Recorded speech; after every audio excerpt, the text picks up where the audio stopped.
turn off the hose, please.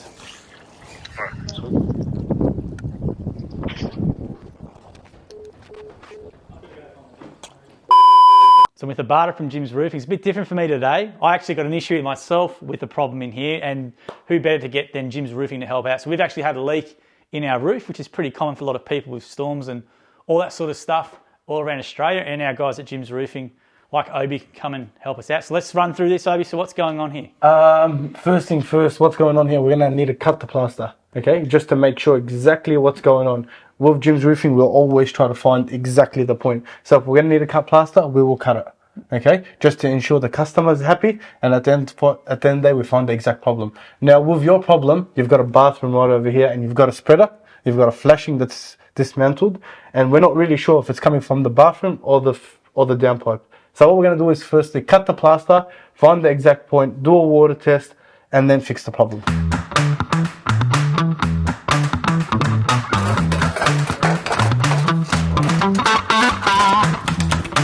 So over here, we have a leaking downpipe, as you can see from the moss.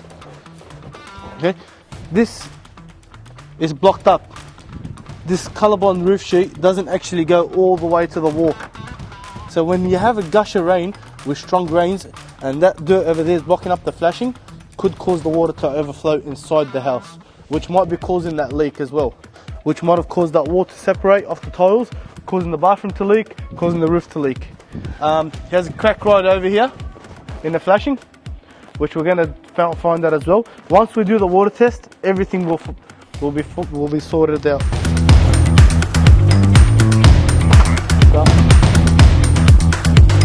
Turn off the hose, please. Okay, so Obi from Jim's Roofing has found it. It actually had 2 leaks, which you'll tell us about anyway. There was one through the bathroom and there was one through the roof. So this place was built 15 years ago. It must have been happening all this time, and for whatever reason it never gets sorted. I guess it's one of those problems where people just ignore it until it gets worse and worse and worse, but we had a big bubble coming through. So he's going to go away now. He's got a mate coming around, he's a plasterer, to fix up that hole. Obviously doing all the testing that, you can see the water coming through, and then he's going to come back and fix that up. That's the one way of knowing where it is, and he's going to come back with all the other stuff to sort out the roof. So yeah, let's check that out when that happens.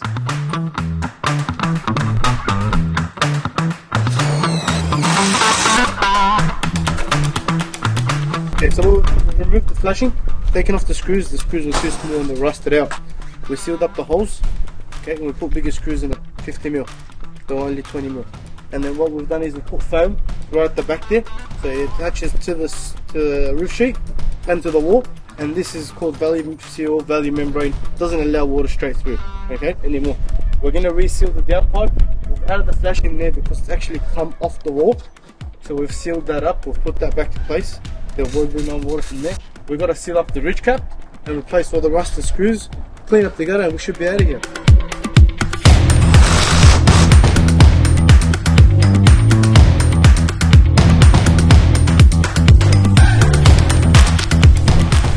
Nah, not even a drop. So you just want to run us through, Obi, what happened here and what was going on? So we just done the final water test, and it stopped completely. What we've done is we removed the flashing, we added that valley seal, the valley membrane, sealed it off to the wall and the colorbond sheet, okay, because the colorbond sheet wasn't actually passing that, and the flashing isn't compliant technically. So what we've done is we put that foam in and we sealed it on, closed the foam, and as we showed you before, the screws were rusted out. Yeah. Because they were too small, one. Secondly, they've got no rubbers. Yeah. Okay, they were just leaking straight through. So we replaced all them screws, made sure everything is sealed up where that flashing is, where the cap and the wall actually separated from the weatherboards. So you got a flashing that's on the weatherboard that actually separated. We added the flashing there and we sealed it up. And now we sealed up the downpipe and we water tested it and nothing came through.